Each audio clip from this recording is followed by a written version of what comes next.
when it comes to Pinot Noir, we're talking about the Willamette Valley. Right. I mean, really. Well, I guess there's a little bit, going on down in here. There is, but this is the heart, Okay. the heart of the production, and so we'll focus on this first. We can talk about the other a little later, Okay. if you'd like. And of course, Walla Walla. Of course, quite a bit of Walla Walla is in Oregon, as you know. Right. A third of it, more or less, is in Oregon. Although most people don't know that. It's not well known. Well, because it seems like there's not many wineries, down in here. Exactly. But the vineyards, there are quite a few vineyards. Some of the best and oldest vineyards are in Oregon, like Seven Hills. Is Seven Hills, I photographed Seven Hills, and I thought I was still in Washington when I It's photographed. Oregon. Is that right? Boy, did I make a mistake on that Yeah, you one. were on the other side of the state line. That's right. I remember crossing it. It was Across just State Line Road. That's right. Yeah. That's right. Okay. Yeah, no, you were in Oregon. That's that whole bench there now, and the bench that Norm purchased 1,600 acres above Seven Hills that used to belong to the Mormon Church. He purchased that and is developing that, and that of course is also Oregon too. That's going up the hill there? Oh, wow. Yeah. Oh, what elevation is that? I'd have to look. I've forgotten. It's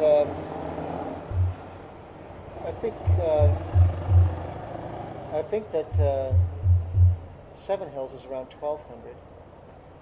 So that would be, of course, quite a bit. That's going up the hill, but I don't know. I don't know how far up he's going, but it's a lot. 1,600 acres is quite. That's big deal. that's It's a big huge. patch. Yeah. So anyhow, the thing that is most influential in how Pinot Noir expresses itself in this valley is the parent material it's grown on, Okay. not the soil. The parent material. So that's usually fairly deep. The mother rock. No, not necessarily. It depends on where you are. If you're in you are currently in the middle of the Yamhill Carlton region, Okay. viticultural area. This is a legal AVA, one of the 6 new AVAs that have been recognized. Here, your soil structure, your soil horizons are probably 3 feet in depth total, Okay. and then you're into the mother rock, which is siltstone and sandstone. Sandstone. Siltstone, sandstone. Okay. It'll make more sense once I describe Okay. some things to you. But in the basalt, if you let me get something better. Here, we can use these things right here. All right.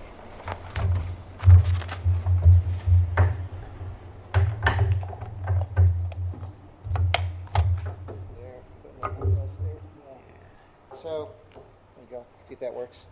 The basalts of the Dundee Hills, on the other hand, would be fairly deep. You'd be about 10 feet before you reach mother rock Huh. or parent material. And there it's that's a little bit that is fairly deep. But the basalts in the Eola Hills would be only, again, about 3 feet in depth before you get to basalt mother rock, to the parent material. Okay, and so, obviously the logical question is what brought in? I'm going to tell you the whole thing Okay. right now. If you can, I am a terrible, not an artist, still do stick people, but I will make my point. I understand stick. Washington, Oregon, California. 200 million years ago, this is where Oregon's coastline was. Okay? This half of Oregon did not exist. Washington State did not exist. Huh. Okay?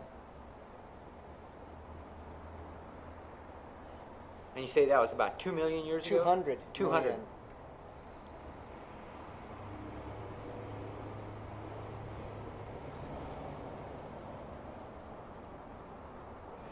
And so that coastline then continued... Over the 200 million years, you have the collision of the Juan de Fuca plate and the continental plate. The Juan de Fuca plate is the nearby plate, not the Pacific, not the greater Pacific plate. That's further out in the ocean. It's our nearby plate. And everywhere in the world, then you have a water-based, an ocean-based plate colliding with a land-based plate. The ocean-based plate always submerges underneath it. Never crawls on top. And so the same thing happens here, of course. And so the Juan de Fuca plate plunges underneath the coastline.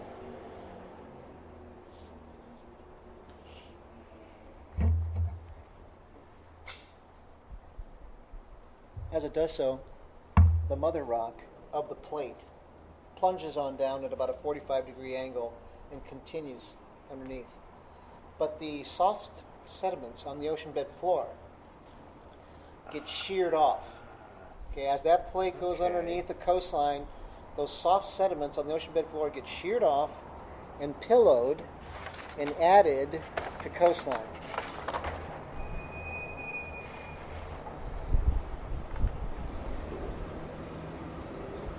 So in 200 million years, we've gone from here to the present-day coastline. All of it created by the shearing action of the soft sediments being ripped off the ocean bed floor as it passes underneath coastline. So all of this is marine sediments underneath. And that's all of Washington then? All of Washington, all of this half of Oregon. We are still creating coastline, and we will continue to. This is the trench here. So the trench is about 120 to 150 miles out in the ocean. So we're going to continue for another 80 million years. We're going to be making more coastline. We are every minute of every day. We are making coastline. Right now, we're making more coastline. And we're going to continue to until we get to the trench, and then it'll stop. And so in 80 million years, this is what the coastline of the U.S. will look like. If the trench comes back into, right when you get to about Shasta, comes back into the California coastline. So that won't change south of that. But this is what it'll look like in 80 million years. Now just 20 million years ago, there was an incredibly violent chain of volcanoes in eastern Oregon, on the far eastern border, including the Blue Mountains. And there was an issue of enough basalt that it issued enough to raise the elevation of Bend. You know where Bend is? Oh, yeah, yeah. Sorry. Maybe this isn't the quietest question. It raised the elevation of Bend 2,500 feet. Holy cow. Those basalt flows. They're called the Columbia River basalt flows. They are the greatest event of its kind on planet Earth. There's nothing on the planet that you can find that has issued this much material. It's by far the biggest event of its kind. And so, in fact, if you're traveling up the gorge, for instance, you're going up Highway 84, when you get around Hood River, if you look on the Washington side, there's about 1,000 feet of basalt straight up. Right. Okay, so you're seeing, at that point, you see 1,000 feet of what you don't see is there are another 1,500 feet below you. Wow. Okay, this was an amazing series of events. So those flows kept coming. They kept coming to the point where they went right across the state. They're forming new landmass, and they ended up, stopping near our present-day coastline. They inundated. There was no Cascade chain at the time, so there was no impediment to it traveling all the way to the west. And so those volcanoes are not actually near the Cascades. They're far. You've got no. This is the Blues. No, this is near Idaho. Okay. Yeah, this is nowhere. No, the Cascades are now here. Okay. And the rest of this is all high desert. No, this is this is essentially Idaho. Because I always thought that all that volcanic happened like where Bend is, because like you see all that volcanic evidence, like Bend and all around Bend and up and down. Right. Yeah, but the creation of the elevation of Bend came from this event. Huh. I'll explain the rest of it. Okay. You'll understand as we get there. And so it covered. What happened is, just to explain your point, so you understand, as the coastline came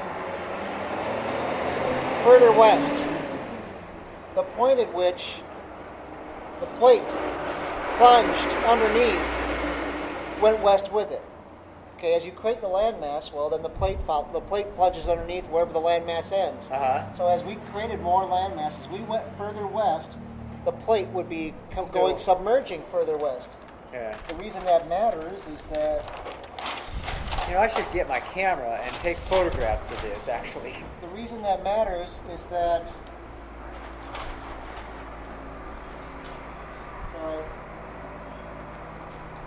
from a side view, you have the ocean, coast range, high Cascades, high desert. The Juan de Fuca plate is going down at a 45-degree angle.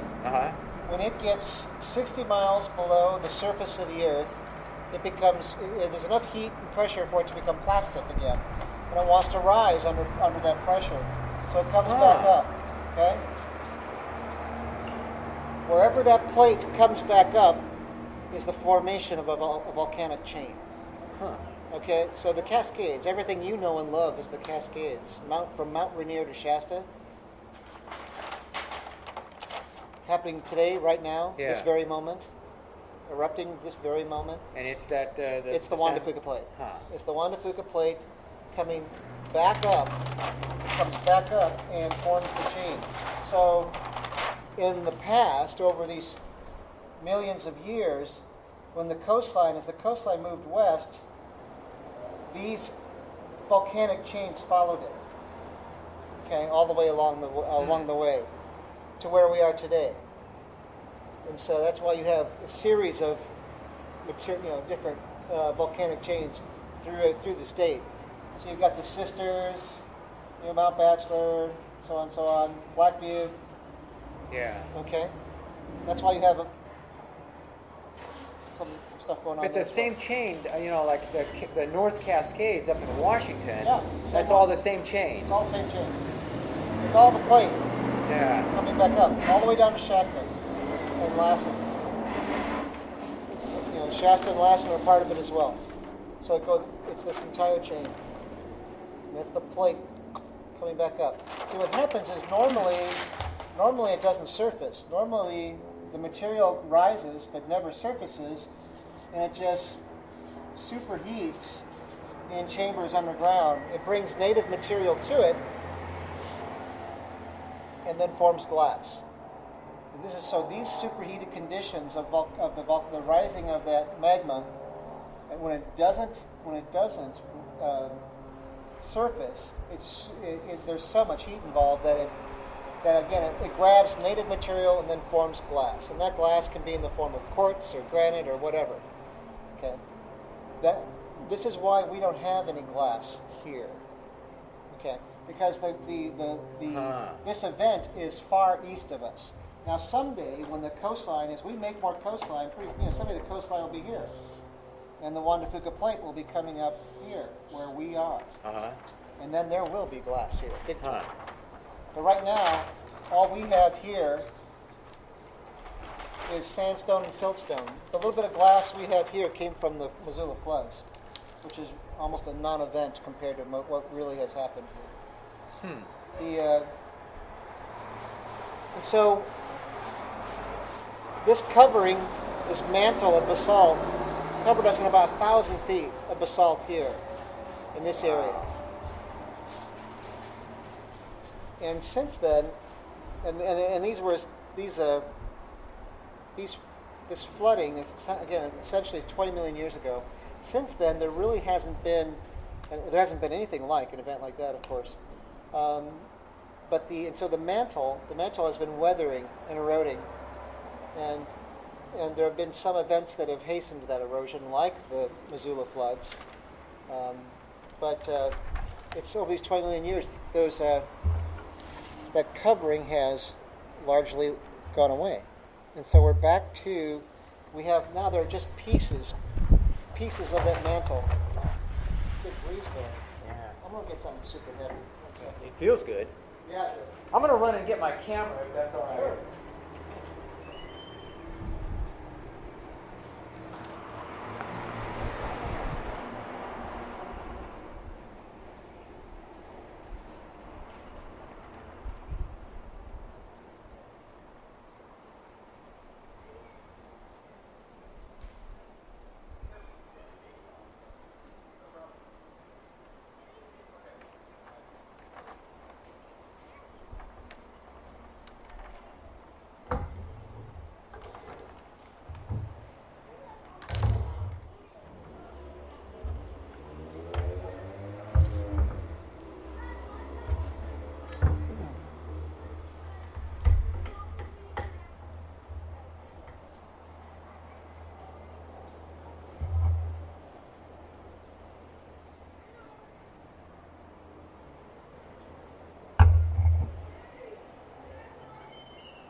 Nothing. Just this guy who's a writer and wanting to hear about the geology in the area. You ever ask what's going on there? Particularly stunning neighborhood. Yeah. I was talking to Mark the other day. Sounds like he's thinking going to be towards the end of the month. Oh well. It hasn't been a. It has not been a hot summer. Not many other way. You know, that screen down is really kind of. We've all sort of noticed it gives people a little bit of privacy, from the traffic. Oh yeah. And it shows up the sign. It actually A little bit. pops the sign just a little bit. So. Have we done the rounds? I noticed there was some trash yesterday out here. Have we done the rounds? Yeah, but what was it? We can take a look. I'll wait till. Here goes my. There she is back.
Okay.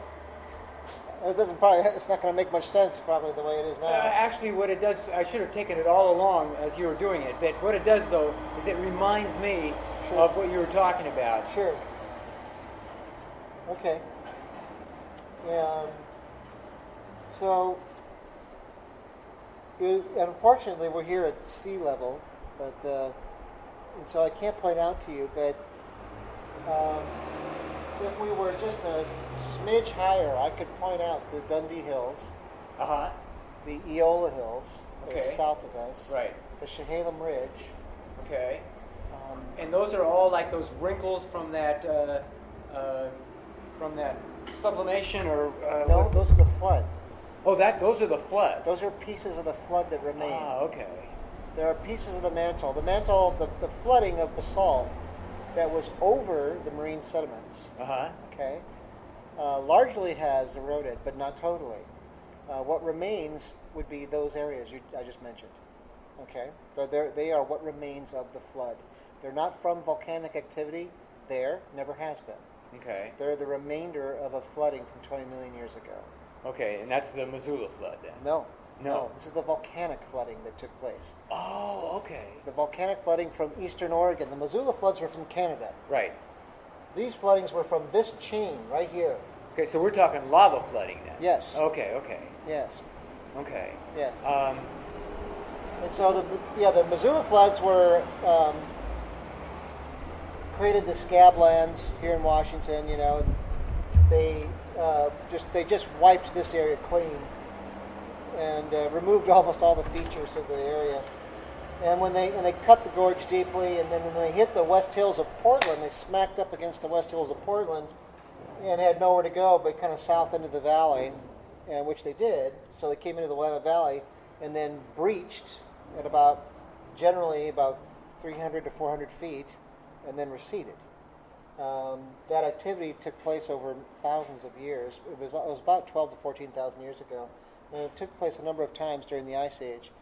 It certainly hastened the erosion of the volcanic mantle that was here, without a doubt. And it does have quite a bit of influence on the valley floor soils here. There's a lot of that sediment came from there, from this event. There's a lot of the filling of the valley floor.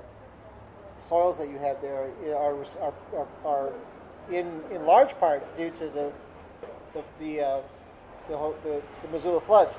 But where we farm, we don't farm on the bottom soils, or any kind of bottom land. We're farming generally between 200 and 700 feet. Well, how high though? I mean, some of that flood water came up pretty high. Yeah, 300 to 400 feet. That's all. Yeah. Okay. And then it breached, and then, as I was mentioning, and then it receded, and it left a debris line of material that includes some glass, shreds of granite. I mean, we find granite all the time here, but it's not from here. So that's out of Canada. It came out of Canada and Montana. Yeah, there is no native glass here. Period. Okay. It doesn't exist. You can't dig a hole anywhere here and get glass. Okay. It's only as debris, and it's only surface debris, and it's completely unimportant to us. Okay, completely unimportant to us. It's not significant to grape growers. Completely unimportant. What's important is that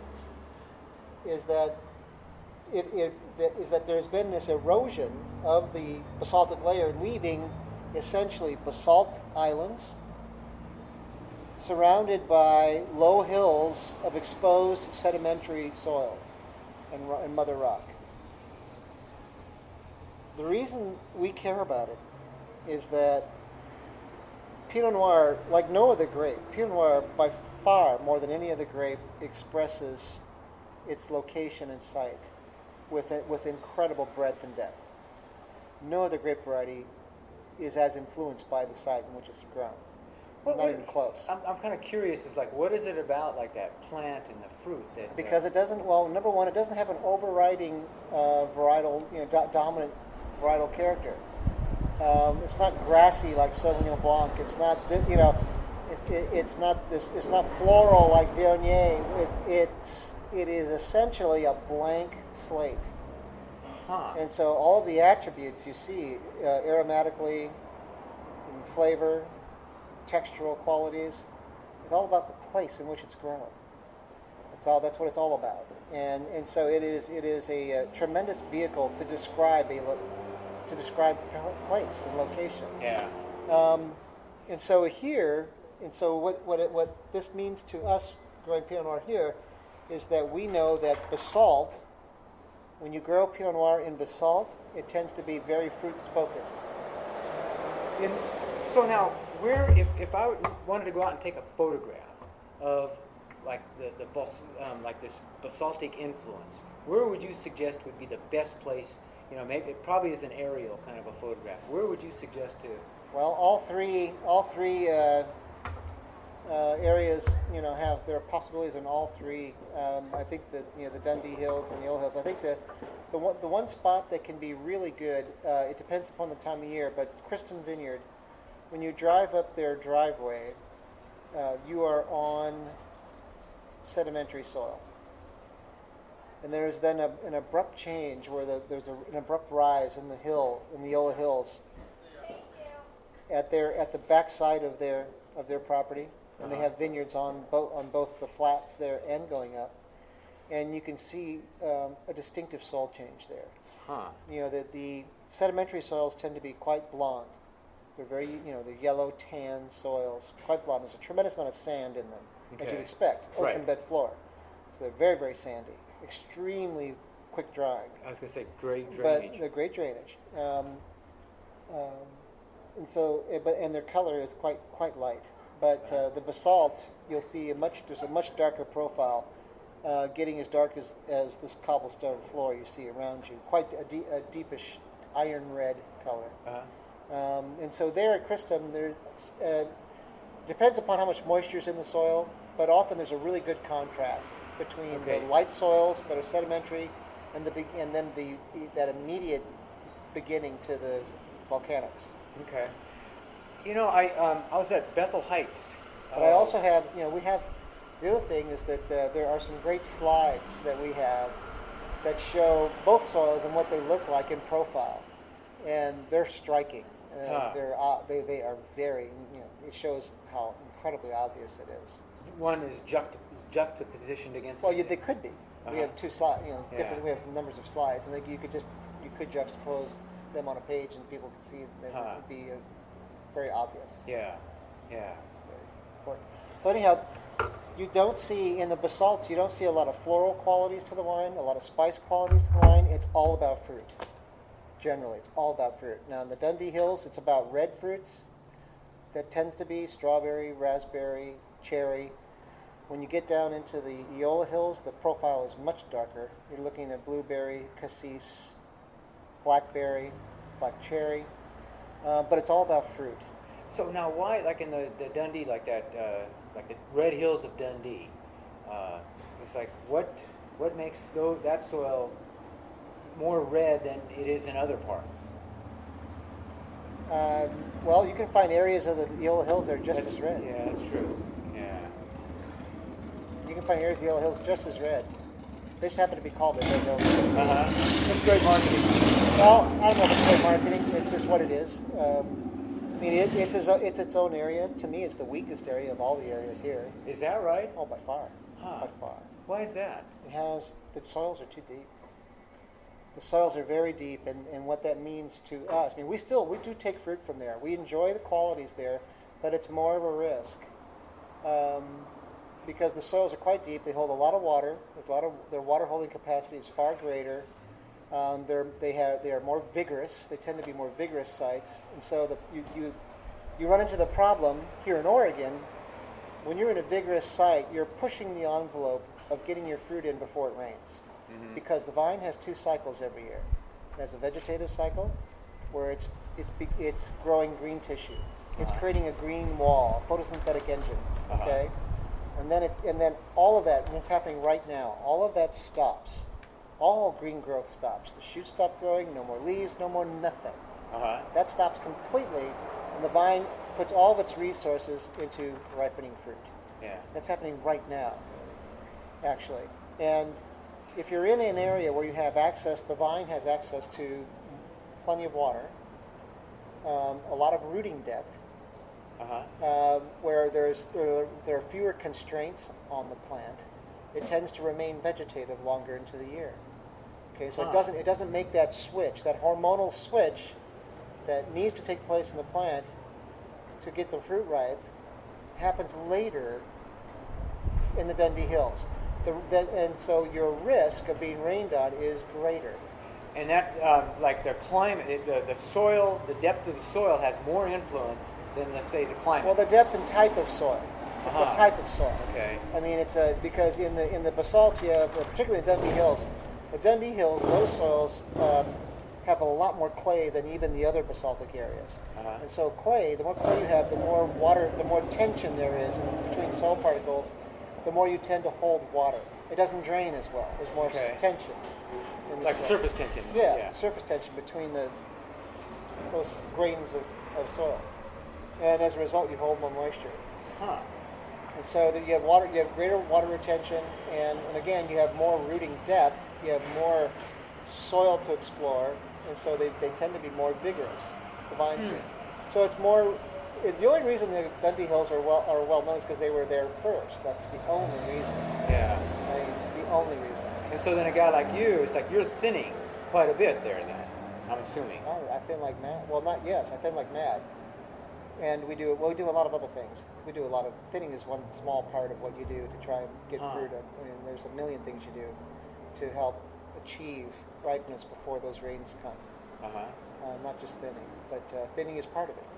Absolutely, yeah.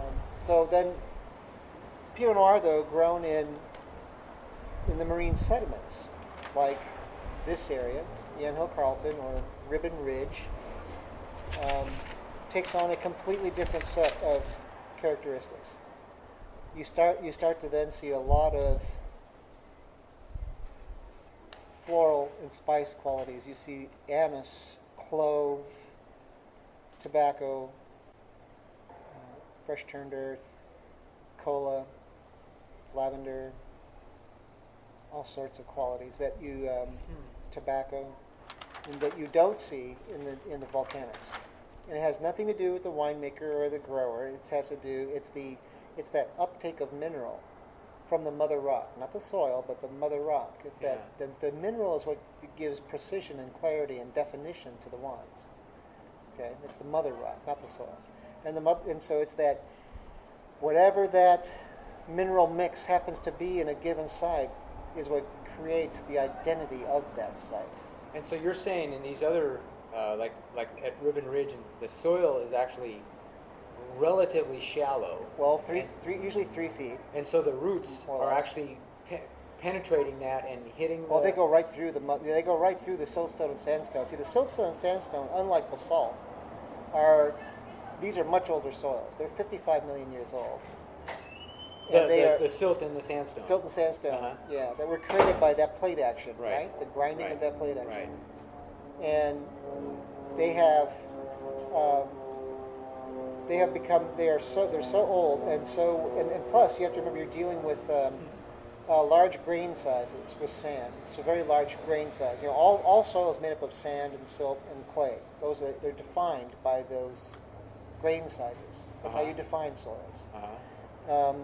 And when you have those very large grains, when you're mostly composed of the large grains of sand, being the largest, it makes the soil tends to be friable, which is, in other words, friable meaning you can crush it with your hand. It's easily like break it up. You can easily crush it with your hand. If you dig a pit, a 10-foot pit, and then go down and face that mother rock, you face that siltstone sandstone, you can reach into that wall and crush it. Yeah. And the vines, the root systems have no problem whatsoever working their way through it. None at all. They move right through it. Now, basalt's a different story. Basalt's very dense. So now, like in La Rioja, is like, when I was there, it's like I noticed that a lot of vineyards were planted in, it just looked like solid river rock. You don't even see what we normally think of as dirt there. And I kept asking these farmers, it's like, how deep do those roots go? And no one could ever say how deep they go. Well, they go very deep. And there is soil there, just not on top. I mean, the vines would be dead if they weren't. Yeah. They can't survive on rocks. And so, yeah, there's soil there. But you can go to, if you want the same experience, go to Del Rio Vineyard here in Oregon. Well, I photographed there, and I'm thinking... Down the bottom, they have river rock. Bottom? The bottom, oh, okay. There are areas of river rock like this. That's all you see. Okay. That's all you see. And actually, isn't like that. There's one Rex Hill vineyard right here.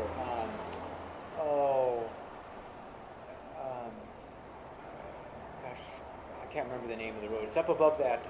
There's that big nursery off of North Valley Road. And then Rex Hill has a vineyard. I can't remember the name of that vineyard, but it's probably the rockiest vineyard that I've seen. Jacob Hart is up there. Yeah. But another example would be the Cayuse Vineyard up in Washington, Walla Walla.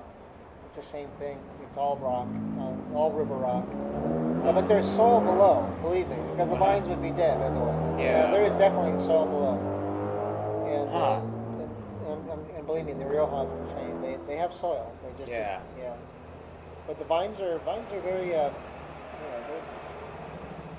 they're tough. They're tough plants, really tough. So now I'm kind of curious. It's like the different flavor, the different aromas and the flavors. The sedimentaries, you see lots of spice and lots of difficult to explain. And the most pronounced effect is in the Pinot Noir. As opposed to... Absolutely. Because it has such a breadth of its expression is amazing. Well, let's see now. I'm trying to remember, like, the Pinot Noir, that's like one of the oldest varietals, isn't it? It is a very old variety. Yeah. Pinot Gris and Pinot Blanc are mutations of Pinot Noir that happened. Field mutations where the berries, you had different colors, just from a field mutation, and then the seeds were utilized to create new varieties. But this was hundreds of years ago, of course. So this is what makes Oregon wine different than the Pinot from France. And it is what it is. Yeah, it's influenced by its. In France, you have our soils, and because of the influence of the mother rock, are very acidic, extremely acidic, as opposed to Burgundy, where it's basic. It's limestone, so it's quite basic. Completely different soil pHs, and different mother rock. We don't have the same mother rock at all, but both regions tend to be very successful.